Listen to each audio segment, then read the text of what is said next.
Olá pessoal, sétima e última aula da unidade 2 da disciplina de conceitos de engenharia de transportes, na qual a gente vai falar sobre coordenação dos transportes. Então, quando a gente está trabalhando com um sistema de transportes, o nosso objetivo é suprir uma demanda por uma determinada mercadoria. E aí, para suprir essa demanda, cada modal de transporte vão ter características específicas que vão torná-lo mais adequado sobre determinadas circunstâncias.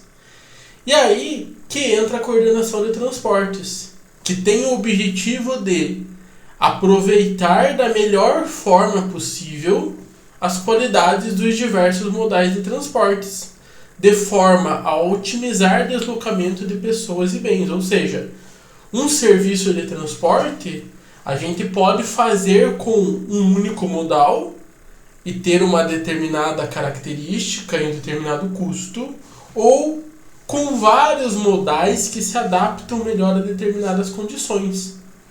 E aí, pensando nessa coordenação de transporte, a gente vai levar em consideração os princípios coletivos. Então, os princípios coletivos se impõem aos interesses individuais ou empresariais.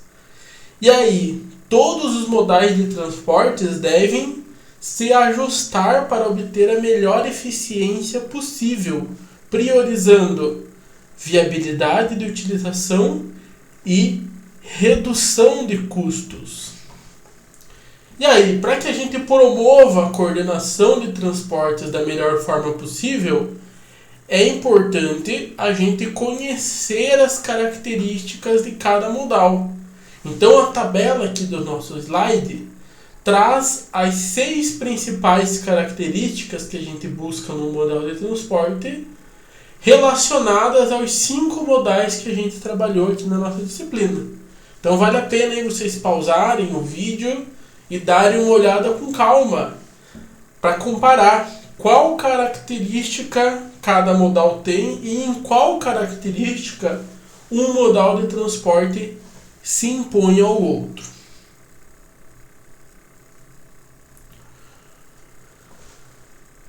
Quando a gente está pensando em coordenação de transportes, em algumas situações não é possível utilizar um único modal para que a mercadoria chegue até o destino final. Foi o que a gente viu lá na aula 5, quando a gente trabalhou com o modal hidroviário, que o modal hidroviário, por exemplo, não consigo o transporte porta a porta. Então eu preciso utilizar mais de um modal. Dessa forma, os modais podem se relacionar de duas formas distintas. A primeira forma é a relação complementar, aonde as características de um modal complementam as características do outro, ou seja, não é possível realizar o transporte da origem ao destino final utilizando um único modal, sendo necessário diferentes meios de transporte em cada etapa do nosso serviço. Outro tipo de relação é a relação substitutiva, na qual mais de um modal se adapta a determinada situação, ou seja, o uso de um modal dispensa o uso de outro ou outros modais. Além disso, essa relação e integração dos modais de transporte pode se dividir de outra forma, se dividindo em transporte multimodal ou transporte intermodal. Então, quando a gente fala de transporte multimodal, o que acontece? A mercadoria é transportada utilizando mais de um modal. Porém, um único operador ou um único transportador é responsável por todo o serviço de transporte. Ou seja, uma única empresa opera os diferentes modais de transportes. E aí o que a gente vai ter? Um contrato único e um documento de transporte único ao longo de todo o trajeto. A vantagem é justamente que um único responsável vai coletar a carga, transportar e realizar a entrega no destino final. Ou seja, a segurança é muito maior quando a gente tem uma única empresa envolvida em todo o processo de transporte, utilizando mais de um modal. O transporte intermodal se diferencia porque cada modal de transporte ou cada veículo envolvido vai ter um documento de transporte específico, ou seja, cada empresa envolvida no serviço de transporte opera com um modal de transporte específico, ou seja, a responsabilidade do transporte agora não vai ser de um único transportador e um operador, mas sim cada transportador é responsável pelo frete no seu trajeto específico. Então vamos supor que a gente está trabalhando com transporte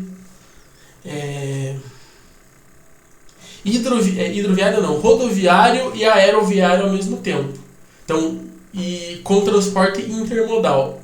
Então uma empresa vai gerar um documento de transporte para coletar o transporte lá no ponto, a mercadoria no ponto inicial e levar até o terminal.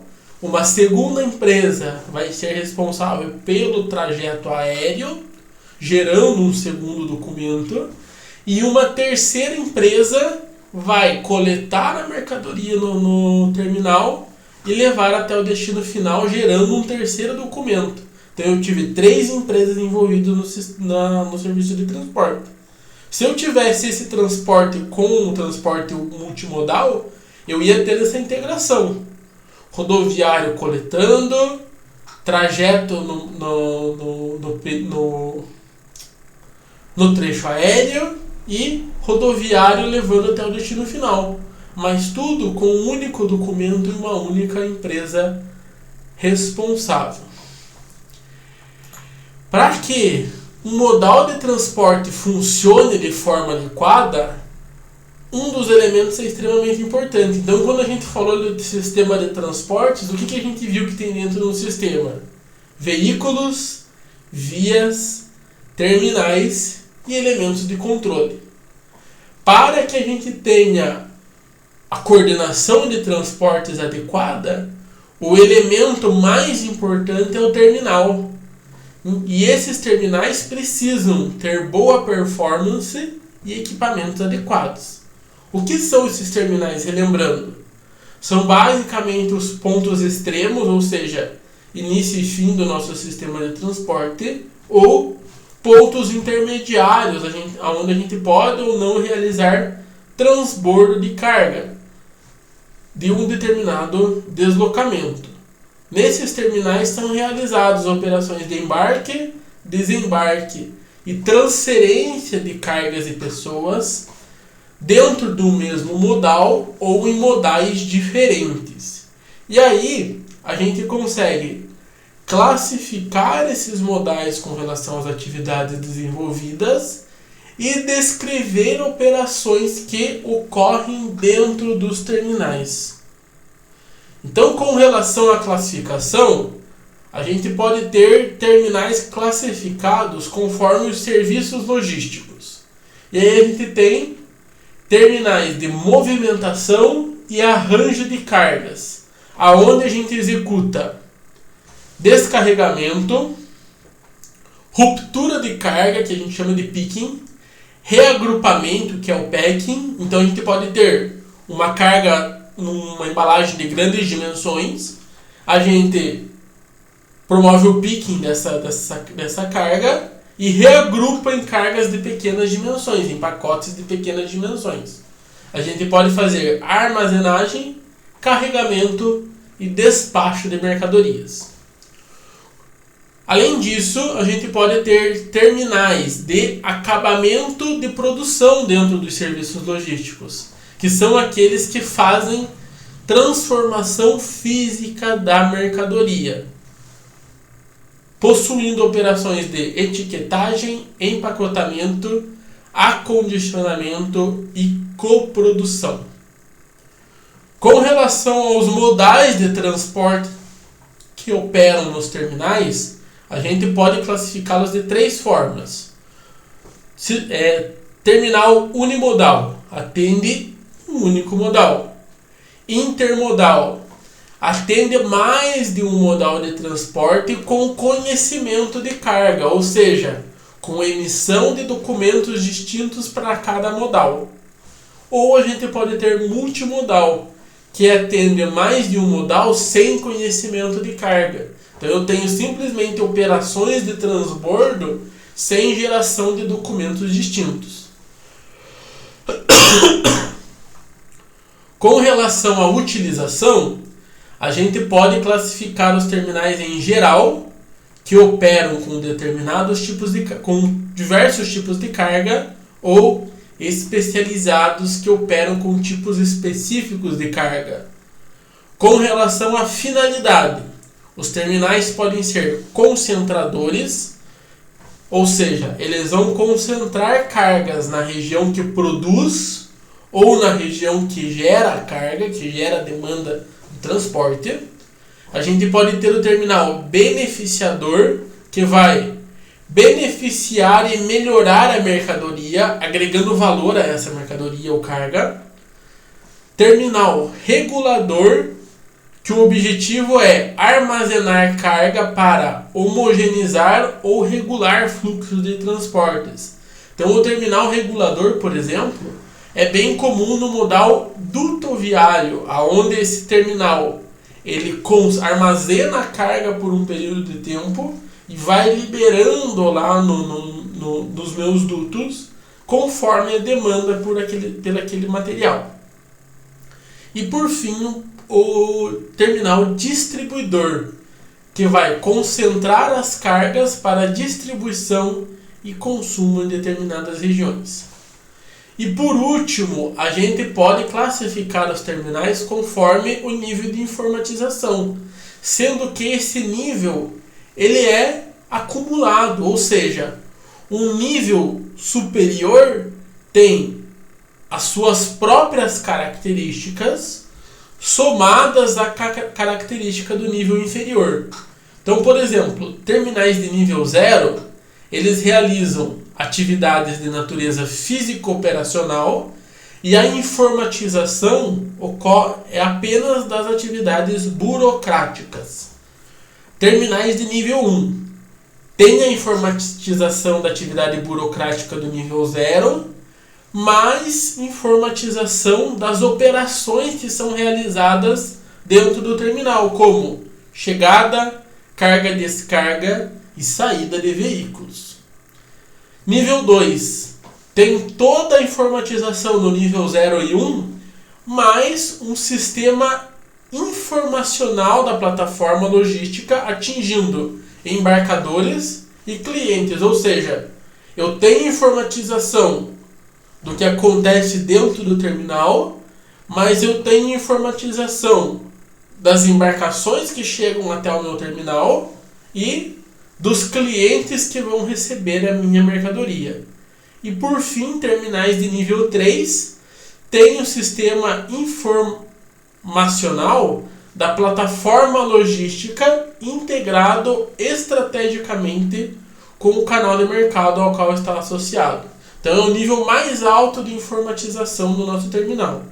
Aqui cabe uma informação bem interessante. Recentemente, o terminal de Paranaguá, o porto de Paranaguá, passou por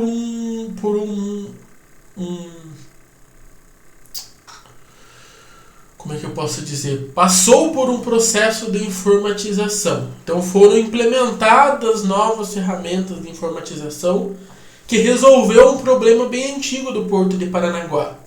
O que a gente encontrava aqui?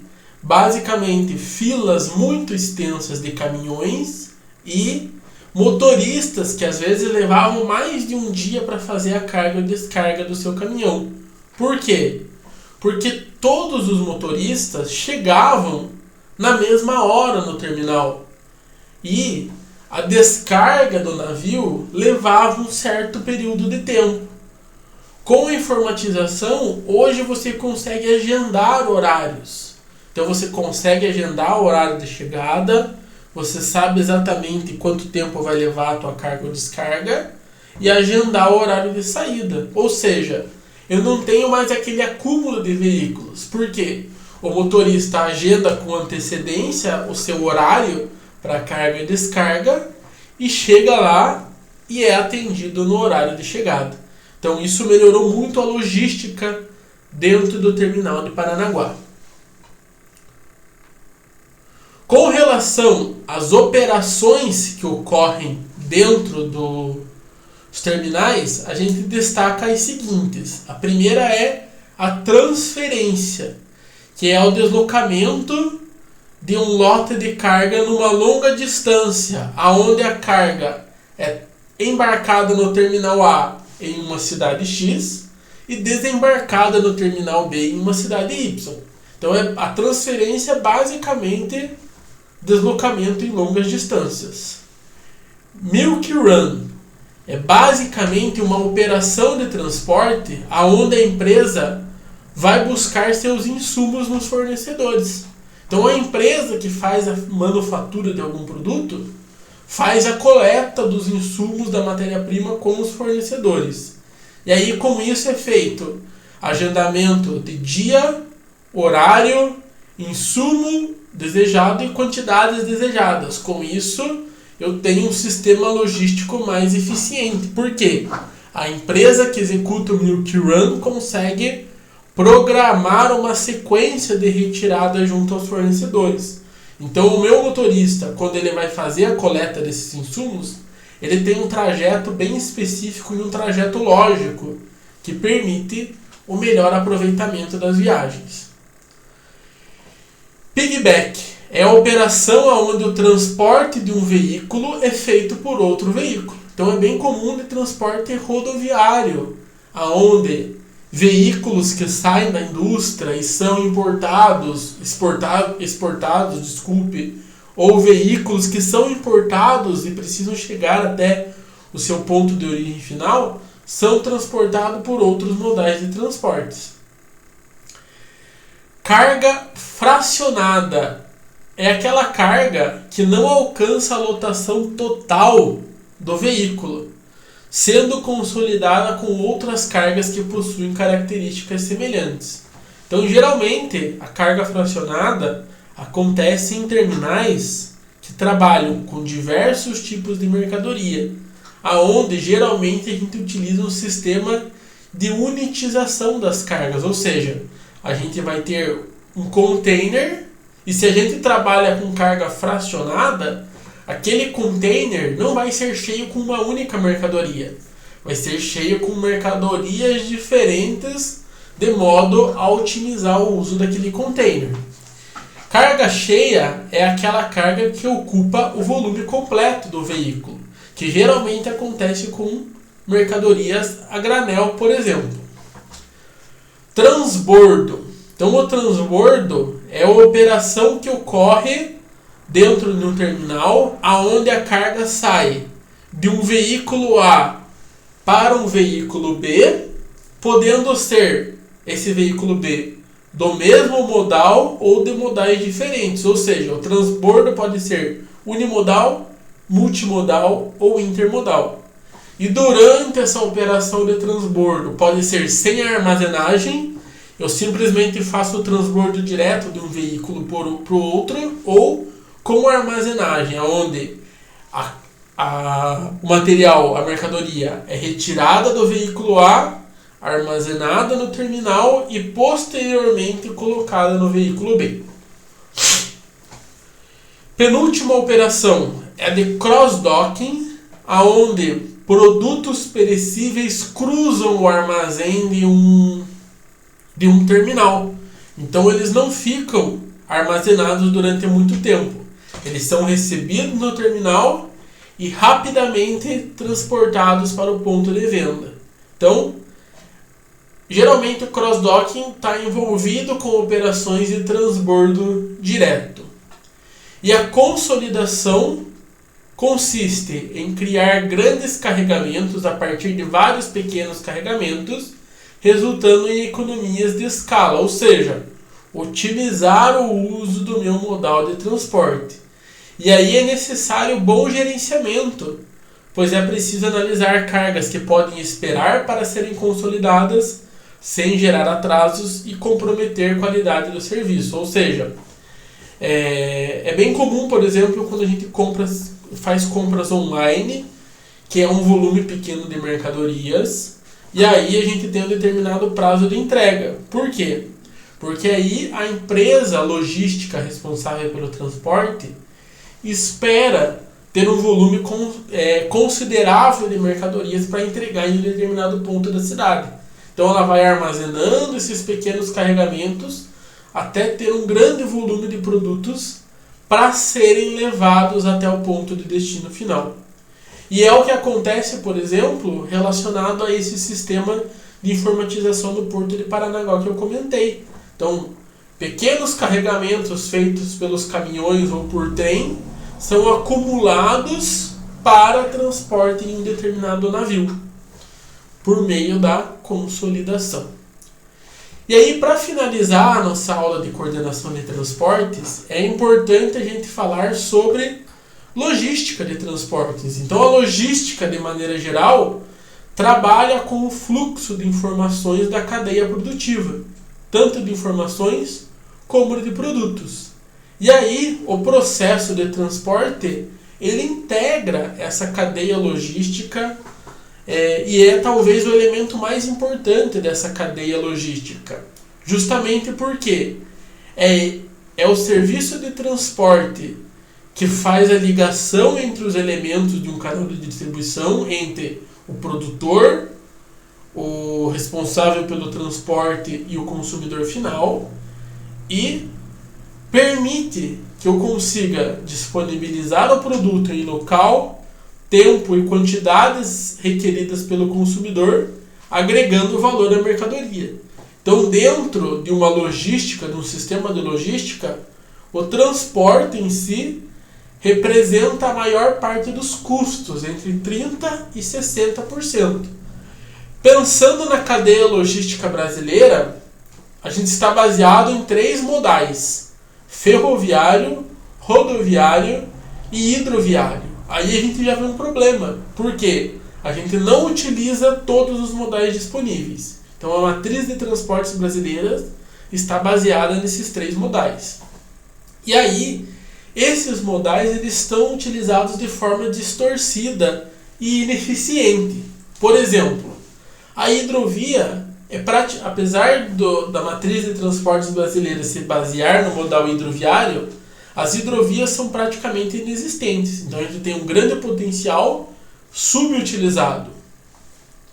Outra característica é que o Brasil hoje tem uma malha rodoviária muito extensa, porém a gente sofre com falta de manutenção e conservação das vias. Isso gera congestionamentos, gera falta de segurança e acaba saturando o uso do modal. Então é bem interessante que tem um livro chamado Mito do Rodoviarismo Brasileiro que fala sobre isso, que apesar do Brasil ter teoricamente investido mais no modal rodoviário, mesmo assim a forma como se investe e administra o modal rodoviário no Brasil é ineficiente, não supre a necessidade de transportes.